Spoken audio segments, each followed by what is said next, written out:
Good morning student, how are you all. कैसे हो सब? मज़े में हो? तो चलो आज हम हिंदी में चैप्टर नंबर 13 यानी 13 नंबर का पाठ है पौधों का जीवन, उसके बारे में पढ़ेंगे। चलो पहले मुझे ये बताओ बच्चों, आपको पता है कि हमें लकड़ी, फल, फूल आदि कौन देते हैं? तो ये सब हमें पौधे देते हैं। पता है ना, ये सब हमें कौन देते हैं? पौधे देते हैं। तो जैसे हमारा जीवन बहुत सारी चीज़ों पर निर्भर है, वैसे पौधों का जीवन भी बहुत सारी चीज़ों पर निर्भर है। तो इस पाठ के अंदर पेड़ हमारे सबसे अच्छे मित्र है, ये तो आप सब जानते हो, और ये पर्यावरण को सबसे शुद्ध रखता है और हमें उपयोगी वस्तु भी देते हैं। तो इस पाठ के अंदर पंकज और काजल के पिताजी उन्हें पेड़ पौधों के बारे में जानकारी देते हैं कि उनकी देखभाल कैसे की जाती है। वो सब चीज़ें यह पाठ में बता रहे हैं। तो चलो यह पाठ को हम पढ़ें। मैं जैसे रीड करूँगी आप मेरे साथ फिंगर रख के उसको रीड भी करना और समझते जाना। चलो, रात के 9 बजे थे। रात के कितने बजे थे? 9 बजे थे। बिजली न होने के कारण सब आंगन में बैठे बातें कर रहे थे। अचानक काजल क्यारी की बैल को पकड़कर हिलाने लगी। काजल क्या करने लगी? बाहर बैठे थे तो क्यारी की बैल को हिलाने लगती है। फिर क्या होता है? माँ ने मना किया, बेटी नहीं, इस समय पौधों को नहीं छेड़ना चाहिए। पौधों को छेड़ना नहीं चाहिए। हमें कोई ऐसे ही छेड़ते रहे, हम बैठे हो एक अच्छी जगह पर, कोई हमें ऐसे चुटकी भरे, कोई हमारे बाल हिलाए, कोई हमारे हाथ हिलाए, कोई हमारे कपड़े को टच करे, तो हमें अच्छा लगता है? नहीं लगता है। तो माँ समझा रही थी कि बेटा इस समय पौधों को नहीं अड़ना चाहिए, पौधों को छेड़ना नहीं चाहिए। पौधे सो गए हैं, यानी जब हम सोए हुए होते हैं और कोई हमें आके हिलाने लगे, कोई हमारे पैर को टच करे तो हमें अच्छा लगता है? हम सो रहे हो और मम्मी आके उठाने लगे तो भी हमें अच्छा नहीं लगता। तो ये पौधे भी जब सोए हुए होते हैं तब उनको टच करो तो उनको अच्छा लगेगा? वो बोल नहीं पाते पर महसूस करते हैं, उनको अच्छा नहीं लगता। फिर क्या होता है? पौधे भी कहीं सोते हैं? काजल बोली और डाली को हिलाती ही रही। काजल बोलने लगी, पौधे कभी सोते हैं? और डाली को ऐसे ही हिलाती रही। हाँ बेटी, पौधे भी हमारी तरह सोते हैं और जागते हैं, सांस लेते हैं, खाना खाते हैं, पानी पीते हैं। हाँ, अब तो बैल को हिलाना बंद करो। ऐसा किसने कहा? पिताजी ने कहा। पिताजी ने काजल को समझाया कि बेटा हमारी तरह भी, हम जैसे सोते हैं वैसे पौधे भी सोते हैं, पौधे हमारी तरह जागते भी हैं। हम जैसे खाना खाते हैं तो वो खाना भी खाते हैं, हम सांस लेते हैं वैसे पौधे भी सांस लेते हैं। इसलिए अभी तू वो बैल को हिलाना बंद कर दे, यानी वो बैल को ऐसे ही छेड़ना बंद कर दे। फिर क्या होता है? फिर पंकज भी अपने पिताजी की बात सुन रहा था। उसे उनकी बात रुचिकर लगी। वह उठकर पिता के पलंग के पास आ बैठा। उस टाइम पंकज भी पिताजी की बात सुन रहा था और उसको भी उनकी बात रुचिकर यानी पसंद आने लगी, क्योंकि वो बहुत इंटरेस्ट से सुन रहा था। और वो उठकर पिता के पलंग के पास आ बैठा, यानी जो पंकज था उसका भाई, उनको पिताजी की बात बहुत ही अच्छी लगी, बहुत ही पसंद आई। तो वो उठकर पिताजी के पलंग के पास आकर बैठ गया। फिर क्या होता है? फिर वो पूछता है, कैसे पिताजी? पौधे कैसे खाते पीते हैं, सोते हैं, जागते हैं? यह किसने पूछा? यह पंकज ने पूछा। पंकज ने क्या पूछा कि कैसे पिताजी पौधे कैसे खाते पीते हैं, सोते कैसे हैं? फिर क्या होता है? हाँ बताइए ना। काजल भी डाल को हिलाना छोड़कर पिताजी के पास चली गई। काजल को भी जानने की उत्सुकता हुई तो वो बोलती, हाँ पिताजी बताइए। तो काजल वो जो डाली को हिला रही थी ना, जो बैल को हिला रही थी, वो हिला खिलाना बंद करके वो भी पिताजी के पास चली गई। पिताजी बताने लगे कि पहले सभी लोग यह समझते थे कि पौधे निर्जीव होते हैं। निर्जीव यानी कि बेजान, जिसमें जान नहीं होती वो निर्जीव कहलाते हैं। जो अपने हिसाब से हिलते डुलते नहीं है वो निर्जीव होते हैं। तो कि पहले ऐसी सोच थी कि पौधे निर्जीव होते हैं, पौधे में जान नहीं होती। किंतु बाद में वैज्ञानिक प्रयोगों से यह सिद्ध हुआ कि पौधों में भी जीवन होता है। पौधों में जीवन होता है, यह वैज्ञानिक प्रयोग से सिद्ध हुआ। फिर काजल, तुम गुलाब के पौधे में से सुंदर गुलाब तोड़ लेती हो, तुम्हें इसमें मज़ा आता है। किंतु हम पौधे में से छोटे छोटे जो फूल होते हैं वो तोड़ते हैं, हमें मज़ा तो आता है, पर क्या होता है, किंतु तुम्हारी इस शैतानी से वह गुलाब का फूल बेचारा तो मर ही जाता है। तुम देखोगी थोड़ी देर बाद ही वह मुरझा जाते हैं, इसकी पंखुड़ियाँ गिरने लगती हैं। जानती हो क्यों? जब वह डाली पर था तो उसे भोजन मिलता था, डाली से अलग होकर गुलाब को भोजन नहीं मिल पाता और वह निर्जीव सा हो जाता है। पंकज, तुमने तो अपनी विज्ञान की पुस्तक में पढ़ा था कि पौधे के 6 भाग होते हैं, जड़, तना, शाखाएं, पत्ते, फूल और फल। बच्चों, जड़ मीन्स क्या? जड़ मीन्स रूट। जड़ मीन्स क्या? रूट।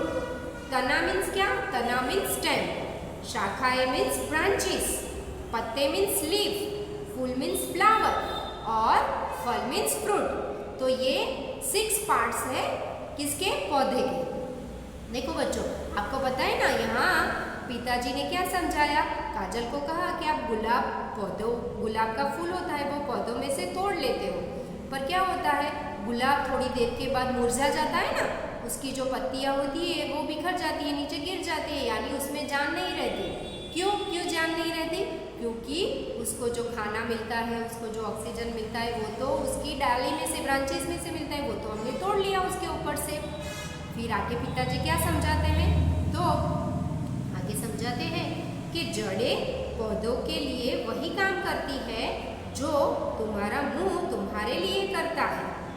वे धरती से खनिज और पानी चूसती है और तने की ओर धकेलती है। जड़ें पौधों को मिट्टी में मजबूती से गाड़ कर भी रखती है। जड़ें होती है, जड़ें यानी जो रूट्स होता है, वो जैसे हम हमारे मुंह से खाना खाते हैं, वैसे जड़ें भी क्या करती हैं? हमारा जो मुंह काम करता है वो काम जड़ यानी रूट्स करते हैं। कैसे करते हैं? तो वो धरती से खनिज और पानी चूसती है और ऊपर तने की ओर धकेलती है ना। हम जैसे मुंह में से खाना खाते हैं और हमारे पेट में जाता है खाना, वैसे यह जड़ें पौधों को कैसे धरती से खनिज और पानी चूस के आगे धकेलती है। फिर क्या होता है? दोनों बच्चे पिताजी की बातें बहुत ध्यान से सुन रहे थे। अच्छा पिताजी, पौधे सांस कैसे लेते हैं? काजल ने पूछा। उनको खाना कैसे मिलता है वो तो उन्होंने जान लिया। फिर उनको जानने की उत्सुकता हुई कि पौधे सांस कैसे लेते हैं। जैसे हम सांस लेते हैं ना, जीते हैं सांस लेके, वैसे पौधे कैसे सांस लेते हैं। तो आगे बताते हैं कि पत्तों में छोटे छोटे छेद होते हैं, उनके द्वारा ही पौधे सांस लेते हैं। यदि तुम किसी पौधे को कांच के बर्तन से इस तरह ढक दो कि उसे हवा न मिले, तो तुम देखोगे कि कुछ समय बाद ही वह पौधा मुरझा जाता है। पत्ते ही सूर्य की गर्मी में हवा से कार्बन डाइऑक्साइड लेकर हरित तत्वों को सहायता से पौधों के लिए भोजन बनाने का काम करते हैं। बच्चों देखो, आपको यहाँ पर एक पिक्चर दिया है, ऊपर एक पौधा है, उसके ऊपर एक कांच का ऐसे ढांक दिया है कांच से, और दूसरा जो पौधा है वो ओपन है। तो जैसे कांच से ये पौधों को ढांक दो तो पौधों को क्या मिलता है? पौधों सांस नहीं ले पाते और वो मुरझा जाते हैं। वैसे बाजू में जो पौधा है वो खुला है, तो देखो इसके पर फ्लावर कैसे खिले हुए हैं, है ना, उसके पत्ते भी कैसे खिले हुए, मुरझाए हुए हैं नहीं। तो ऐसे पत्तों में छोटे छोटे छेद होते हैं जिससे सांस लेते हैं, वो पौधे सांस लेते हैं पत्तों के द्वारा। फिर क्या होता है कि सूरज की गर्मी में हवा से कार्बन डाइऑक्साइड यानी जीवों द्वारा छोड़े जाने वाले दूषित हवा। बच्चों, हम सांस लेते हैं तो क्या होता है, आपने सुना है जब हम सांस लेते हैं तो हमारी बॉडी में क्या जाता है, ऑक्सीजन जाता है, और बॉडी में से दूषित हवा, उसको क्या बोलते हैं, कार्बन डाइऑक्साइड, वो बाहर निकलती है। तो हमारे में से जो दूषित हवा कार्बन डाइऑक्साइड बाहर निकलता है, ये पौधे उसको सोच लेते हैं। पौधों सूर्य में से ये कार्बन डाइऑक्साइड जो हम बाहर निकालते हैं, दूषित हवा जो बाहर निकालते हैं, वो पौधे अपने अंदर लेते हैं। और हरितको यानी पौधों के हरे तत्व, जो उसके हरे तत्व है, वो उनकी सहायता से पौधे के लिए भोजन बनाने का काम करते हैं। कार्बन डाइऑक्साइड लेकर उसके जो हरे तत्व है, वो क्या करते हैं, उनके लिए भोजन बनाने का काम करते हैं। यानी हमारे बॉडी में से जो गंदी हवा यानी कि कार्बन डाइऑक्साइड हम निकालते हैं, वो पौधे अपने में लेते हैं और उससे उनका भोजन बनाते हैं। फिर क्या होता है, फिर पिताजी, कार्बन डाइऑक्साइड क्या गंदी हवा को कहते हैं? पंकज ने पूछा। पंकज ने ऐसा कुछ पहले सुना हुआ था, तो उसने एक क्वेश्चन किया कि कार्बन डाइऑक्साइड क्या गंदी हवा को कहते हैं? फिर पिताजी बताते हैं कि तुम ठीक कहते हो, लेकिन पौधे के जीवन के लिए यही आवश्यक है। इस तरह पौधे हवा में से कार्बन डाइऑक्साइड ग्रहण कर उसे हमारे लिए शुद्ध करने का काम भी करते हैं। देखो, मैंने आपको बताया ना कि हमारी बॉडी में से गंदी हवा होती है जिसका नाम है कार्बन डाइऑक्साइड, वो बाहर निकलता है, तो वो गंदी हवा है। पर ये गंदी हवा पौधों के लिए खूब आवश्यक है। पौधे यह कार्बन डाइऑक्साइड अपने अंदर लेते हैं और वो क्या है, वो हमारे लिए शुद्ध होने का काम करती है ना। फिर क्या होता है, पंकज फिर से पूछता है कि पिताजी, तना और शाखाएं पौधे के लिए क्या करते हैं? तना यानी स्टेम और शाखाएं पौधों के लिए क्या करते हैं? तो फिर पिताजी बताते हैं, तना और शाखाएं पौधे को आकार प्रदान करते हैं तथा पत्तों द्वारा बनाया भोजन नीचे जड़ों तक और जड़ों द्वारा चूसे गए खनिज और पानी को पत्तों तक पहुंचाते हैं। शाखाएं पत्तों को सूर्य की ओर उन्मुख भी किए रखती है।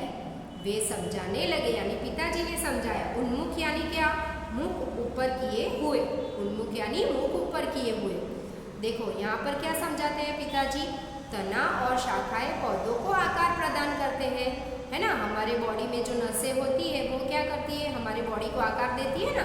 वैसे यहाँ पर स्टेम पौधों को आकार देते हैं और पौधों में से जो नीचे से भोजन जड़ों तक यानी रूट तक वो भोजन पहुँचाता है, और रूट में से जो चूसे हुए खनिज और पानी होती है ना, वो पत्तों तक पहुंचाते हैं। यानी तना और शाखाएं कितना अच्छा काम करती है ना। एक तो पौधों को क्या देती है, आकार भी देते हैं, और पौधों का जो नीचे जो रूट होता है उसमें जो खनिज और पानी होता है ना, वो पत्तों तक पहुंचाता है। यानी पत्तों को मुरझाने से बचाता है, पत्तों को जीवन देता है। ओके बच्चों, यहाँ तक आपको समझ में आ गया। फिर क्या होता है, फिर पत्तों द्वारा बनाया गया भोजन भी जड़ों, शाखाओं, फलों और बीजों के रूप में एकत्र हो जाता है और इन्हें हम खाते भी हैं। पत्तों द्वारा बनाया गया भोजन भी जड़ों, शाखाओं, फलों और बीजों के रूप में एकत्र होता है और वो हम खाते हैं। तो क्या हम जड़ भी खाते हैं? काजल ने हैरानी प्रकट करते हुए कहा कि जड़ खाते हैं हम? जड़? फिर वो मम्मी उसको समझाती है, देखो कैसे, कि हाँ, चुकंदर, मूली, गाजर, शलगम पौधों की जड़ों का ही रूप है ना। देखो बीट होता है, बीट, चुकंदर यानी बीट, वो क्या होता है, नीचे रूट की जगह पर वो आता है ना, मिट्टी के अंदर होता है। मूली, गाजर, शलगम ये सारी चीज़ें कहाँ होती है, मिट्टी के अंदर होती है, और मिट्टी के बाहर उसके पत्ते होते हैं। आपने देखा है कभी ऐसा? देखा होगा ना कि गाजर कहाँ उगता है, फिर बीट कहाँ उगता है, शलगम कहाँ उगता है, वो सब मिट्टी के अंदर होते हैं। यानी वो क्या है, वो एक प्रकार के क्या होते हैं, जड़ है, एक प्रकार की जड़ है, और उसके बाहर जो होते हैं वो साली क्या होती है, पत्तियाँ होती है। तो ये क्या होते हैं, ये भी हम खाते हैं ना। आप खाते हो बीट, मूली, ये सब खाते हो। ये सब क्या है, वो वो सब जड़ ही है, क्योंकि वो मिट्टी के अंदर होती है और बाहर जो होती है वो लीफ होती है। तो हम ये जड़ यानी कि ये सारी चीज़ें खाते हैं, वो जड़ों का ही एक रूप है। फिर क्या होता है, गन्ना, कमल ककड़ी यानी लोटस ककुम्बर पौधों के तने का रूप है, यानी तने मीन्स क्या, स्टेम। तो गन्ने होते हैं, गन्ने यानी शुगर कैन। तो वो जो शुगर कैन होती है वो क्या है, वो एक प्रकार के तने यानी स्टेम है, तो वो भी हम खाते हैं ना। माने ये सब चीज़ बातचीत में ये सब बात कर रहे हैं तो उसके बीच में ये सब चीज़ें बताई माने कि हम जड़े यानी रूट, बीट, मूली, गाजर ये सब जड़ वो भी हम खाते हैं। फिर गन्ना, कमल ककड़ी ये सब क्या है, ये सब स्टेम के रूप है, तो वो भी हम खाते हैं। फिर पत्ते तो साग के रूप में खाते ही हैं, पत्ते खाते हैं ना आप सब। अभी क्या चल रहा है, विंटर, तो विंटर की सीजन में तो ये सब लीफी वेजिटेबल बहुत आते हैं, जैसे कि मेथी, पालक, सरसों, चने के पत्ते, चौलाई के पत्ते आदि। यानी ये मेथी क्या है, पालक क्या है, ये सब लीफ है ना, लीफ वेजिटेबल है। तो ये क्या है, ये सब पत्ते हैं। किसके पत्ते हैं, वेजिटेबल के। तो ये भी हम साग के रूप में खाते हैं। कुछ पौधों के फल भी खाए जाते हैं और कुछ के बीज, यानी कुछ पौधे ऐसे हैं जिसके फल खाते हैं और कुछ पौधे ऐसे हैं जिसके बीज भी खाते हैं। बताओ तो कौन से पौधों के फल सब्जी के रूप में खाते हैं। माँ ने पूछा, माँ ने प्रश्न पूछा कि आप दोनों बताओ। काजल और पंकज को पूछा कि आप दोनों बताओ कि कौन से पौधे के फल सब्जी के रूप में हम खाते हैं। सवाल एकदम सरल था, फिर भी बच्चे उसका जवाब नहीं दे पाए। फिर क्या होता है, फिर देखो, काशी फल यानी कद्दू तो फल कहलाता है, फिर भी हम वो खाते हैं ना, कद्दू भी खाते हैं ना। फिर टमाटर, घिया, तोरी, भिंडी भी पौधे के फल है, तो वो भी हम खाते हैं। फल अपने अंदर बीज को समेट कर रखता है। आपको पता है ना, आपने भिंडी देखी, उसके अंदर छोटे छोटे बीज होते हैं ना। टमाटर के अंदर भी छोटे छोटे बीज होते हैं, तोरी में भी छोटे छोटे बीज होते हैं। तो वो बीज क्या है, वो बीज भी हम सब खाते हैं। फिर क्या होता है, पिताजी आपने यह तो बताया नहीं कि हम बीज किन पौधों के खाते हैं। हाँ, तभी पंकज ने क्वेश्चन आया, मन में उसको क्वेश्चन आया कि आपने ये तो बताया नहीं कि हम कौन से बीज खाते हैं, कौन से पौधों के बीज खाते हैं। सारी दालें आदि पौधों के बीज ही होते हैं। सरल उदाहरण लेना चाहो तो मटर की फली, मटर खाते हैं ना, वो एक प्रकार के बीज है। लोबिया यानी व्हाइट बीन्स, वो भी बीज है।